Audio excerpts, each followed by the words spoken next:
Assalamualaikum warahmatullahi wabarakatuh. Diucapkan kepada sidang penonton, ya, selamat datang ke siaran kisah 9 suku malam, ya. Satu platform yang disediakan oleh pihak My Pusaka, ya, dalam berkongsi kisah-kisah benar, suka dan duka urus pusaka dan perancangan pewarisan.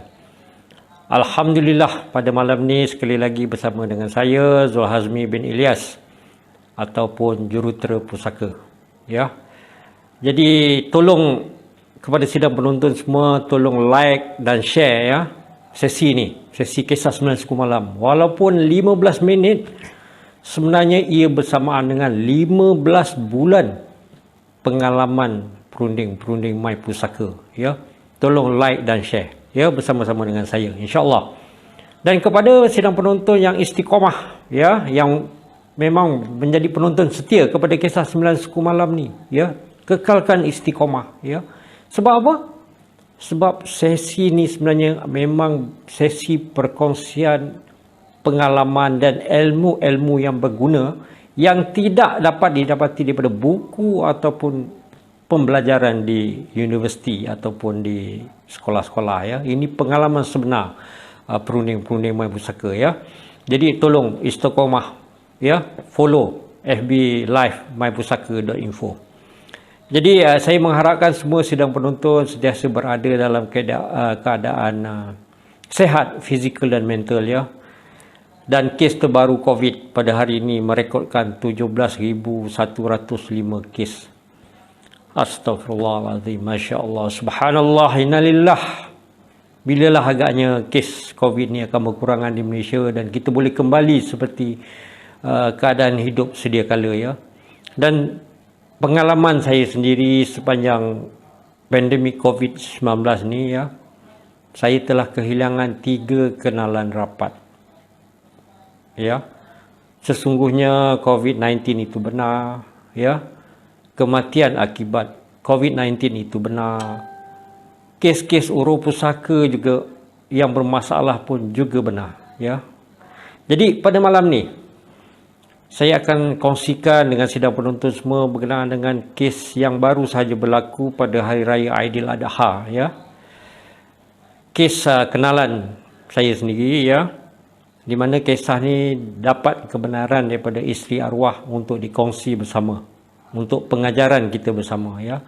Walau bagaimanapun demi untuk menjaga privasi, maka nama dan lokasi kejadian sebenar saya kena rahsiakanlah, ya, untuk menghormati perasaan isteri arwah, ya. Kisah ni berlaku baru-baru ni semasa Hari Raya Haji. Ialah kita semua tak boleh pergi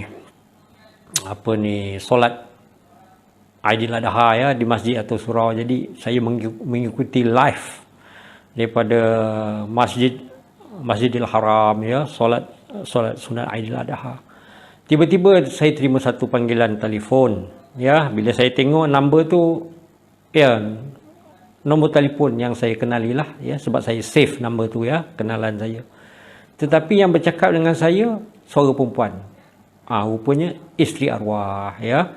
Dan dia memaklumkan bahawa arwah telah pun meninggal dunia sehari sebelum PKP 3.0. Maknanya pada 30 Jun tahun ini.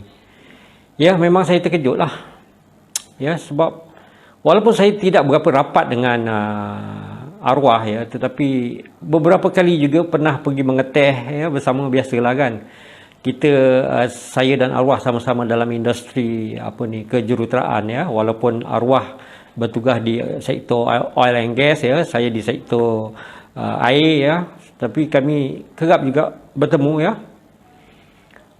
Dan maka apabila terima panggilan daripada arwah, automatik terlintas, ya, terus di fikiran saya ni seperti satu skrin yang bergerak, pantas recall balik, ya, pengalaman saya bersama dengan arwah ni, ya. Kami kerap bertemu biasanya dalam seminar kejuruteraan, ya, pernah mengeteh bersama semua. Sehinggalah pada 2 tahun lepas arwah pernah personally contact saya, bertanya berkenaan dengan apabila dia tahu saya terlibat dalam industri perancangan pewarisan ni kan. Jadi arwah pun bertanya berkenaan dengan hibah, pesanan, ya, perancangan pewarisan. Jadi saya pun explain lah dekat arwah, ya, apa tujuannya perancangan pewarisan, ya, apa bezanya dengan hukum faraid dan sebagainya lah. Kemudian saya bertanya arwah, kan, ada bercadang ke nak buat perancangan pewarisan, ya. Jadi arwah pun setelah beberapa kali, kan, arwah kata nantilah dulu, ya. Sehinggalah pada satu peringkat tu apabila saya menghubungi arwah memaklumkan bahawa dia kata arwah ni alhamdulillah, ya, dia faham, dia tahu pasal faraid. Jadi dia memberitahu saya bahawa mengikut struktur faraid keluarganya tidaklah kritikal, ya, sebabkan arwah ada 2 anak lelaki. Kedua-dua anaknya adalah anak lelaki. Dan untuk pengetahuan, saya pun jelah recall balik dengan arwah, kisah-kisah arwah, ya. Arwah ni bekerja di sektor oil and gas, ya, minyak dan gas, ya. Maknanya income dia alhamdulillah memang masyuk, ya, memang masyuk. Tapi arwah ni seorang yang simple. Ya, tengok cara berpakaian dia, kenderaan dia pun memang seorang yang simple. Ya, dan satu perangai arwah ni yang bagus ialah dia suka menolong orang lain. Contohnya apa? Jika ada penduduk kampung dia ada masalah kesempitan kewangan, kan, dia akan beli tanah-tanah bendang orang-orang kampung lah, ya, sedikit demi sedikit lah, ya. Jadi bila saya sebut bendang tu mesti sedang penonton tahu dari mana asal negeri arwah lah, ya.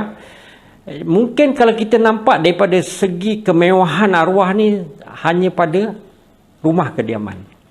Maknanya arwah memang invest duitnya yang banyak kepada rumah kediaman. Dia membeli sebuah rumah banglo setingkat di sebuah bandar, ya, dirahsiakan lokasinya.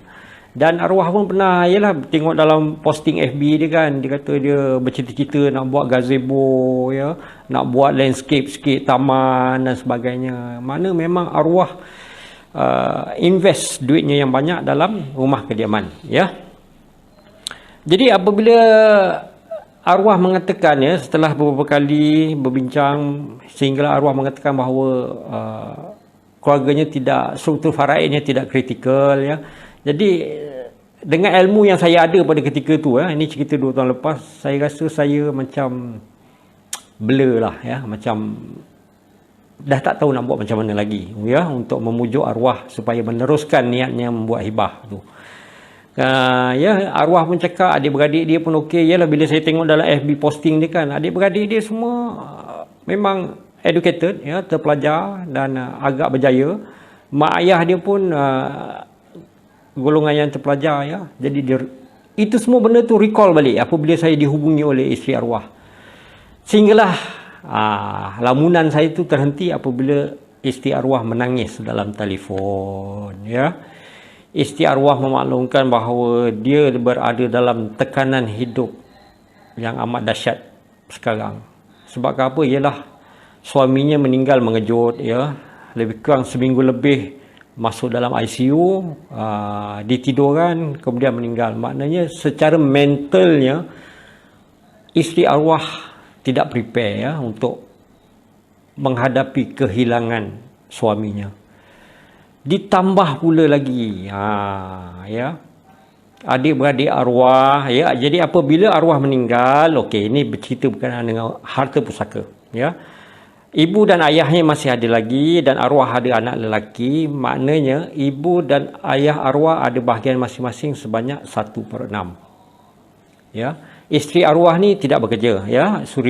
Suri rumah sepenuh masa, bukan tak bekerja, tetapi suri rumah sepenuh masa. Maklumlah, suaminya dulu memang pendapatan dia memang kencang lah, ya. Okey, jadi bila melibatkan isu harta pusaka ni, isteri arwah pun tak bercadang nak memajukan tanah-tanah bendang yang ada, yang peninggalan arwah. Maka isteri arwah berhajat untuk, dah menyatakan pun hasrat dia untuk melepaskan hak atas kesemua tanah-tanah bendang, ya, yang dimiliki oleh arwah, ya. Dia lepaskan hak tu, dia nak beri kepada mak dan ayah arwah, ya. Maknanya mak dan ayah mertuanya lah, ya. Dengan harapan supaya mak dan ayah mertuanya melepaskan hak atas rumah kediaman tu. Disebabkan itulah satu-satunya rumah kediaman yang ada, ya. Jadi pada dasarnya mak dan ayah arwah memang bersetuju, ya, untuk melepaskan hak atas rumah tersebut, ya, dan menerima bahagian tanah bendang lah, ya. Tetapi sayangnya adik-beradik arwah yang seramai 3 orang lelaki, ya, memujuk ataupun mempertahankan hak bahagian ayah dan ibunya yang 1/6 campur 1/6 maknanya 1/3. Mempertahankan hak atas rumah tersebut. Maklumlah rumah banglo setingkat di bandar. Ya, di mana pada anggaran saya bernilai 1 juta ringgit. Ya.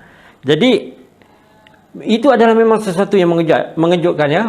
Isteri arwah memang terkejut dan saya sendiri pun terkejut sebab kalau berdasarkan daripada apa yang saya kenal, adik-beradik arwah ni, saya rasa masalah ni sepatutnya tak wujud. Ya, tak muncul, ya, masalah macam ni, ya. Sebab kan masing-masing ada kehidupan masing-masing dan boleh dikatakan berjaya.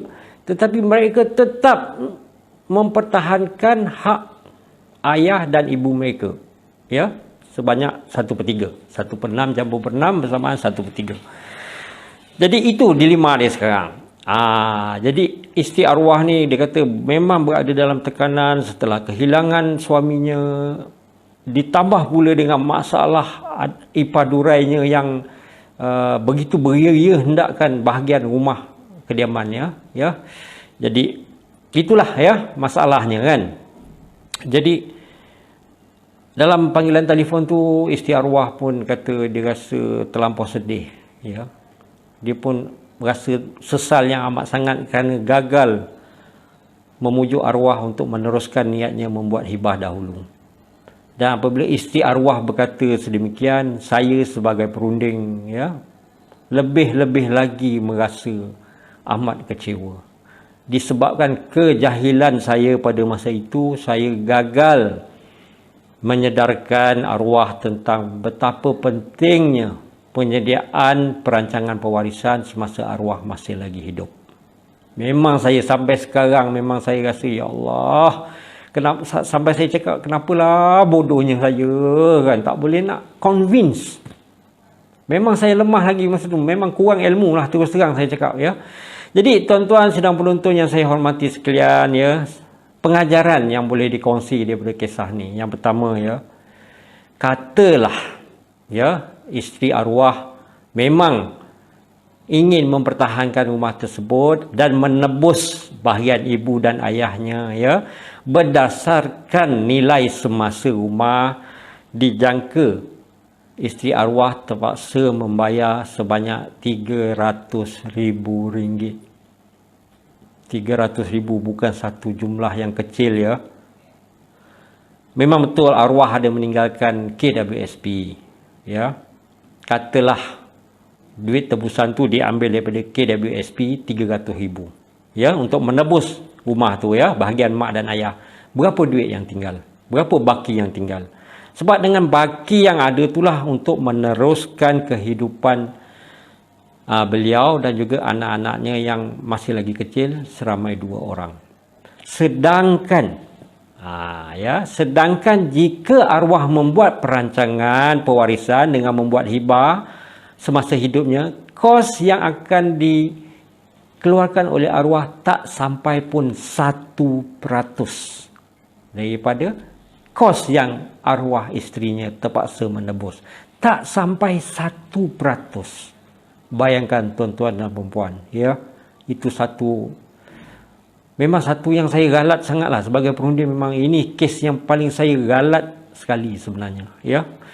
Okey, yang kedua, dalam membuat analisa faraid, ya, dinasihatkan kita ni mendapatkan khidmat nasihat pakar. Sebab apabila pakar, dia akan membuat analisa dari pelbagai sudut.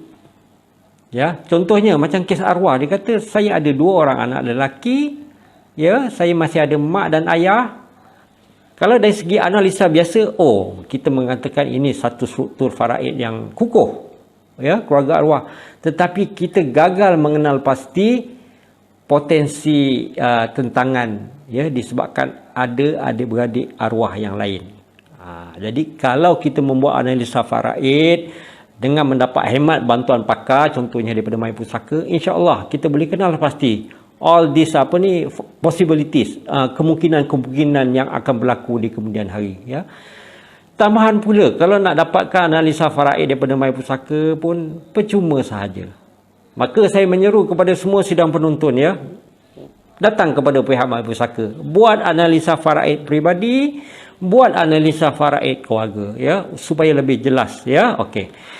Yang ketiga, okey, apabila melibatkan kes pusaka arwah ni, saya menasihati isteri arwah, ya, supaya menyelesaikan dengan kadar segeralah, ya. Maknanya kalau nak benda ni diselesaikan dengan kadar segera, mana kes urus pusaka arwah perlu dibawa ke mahkamah tinggi. Seperti yang mana kita maklum, ya, jika aset melebihi RM 2 juta, kes urus pusaka perlu dibawa ke mahkamah tinggi. Tetapi tidak semestinya 2 juta, ya.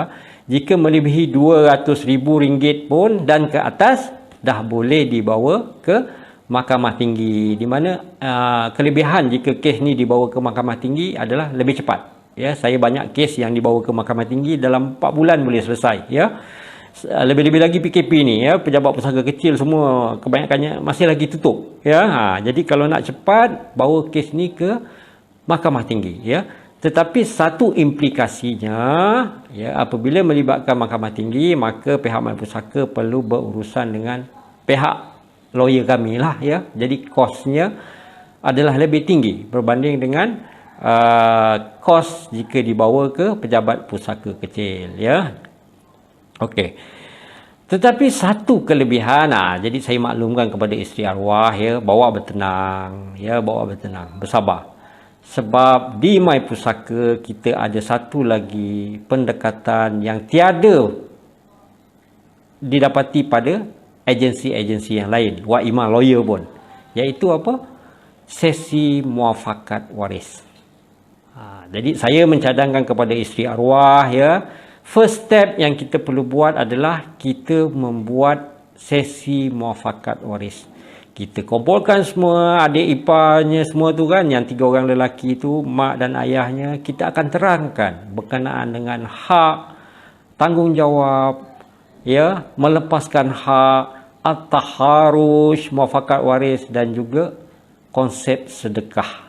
Ya, jadi itu sahaja yang dapat saya kongsikan pada malam ni, ya. InsyaAllah semoga ada memberi sedikit manfaat. Sekali lagi saya ingin mengingatkan kepada sidang penonton bahawa COVID-19 itu benar, kematian akibat COVID-19 itu juga benar, dan kisah-kisah duka urus pusaka itu juga benar. Maka tanya kepada diri sendiri, apakah tujuannya kita ni diberi peluang untuk hidup lebih lama oleh Yang Maha Esa? Tujuannya adalah untuk membuat perancangan yang terbaik kepada ahli-ahli keluarga kita, bakal-bakal waris kita, ya. Ambil masa ni, ambil peluang yang diberikan ni untuk membuat perancangan yang terbaik, ya, insya-Allah. Amin, ya. Silakan sama-sama.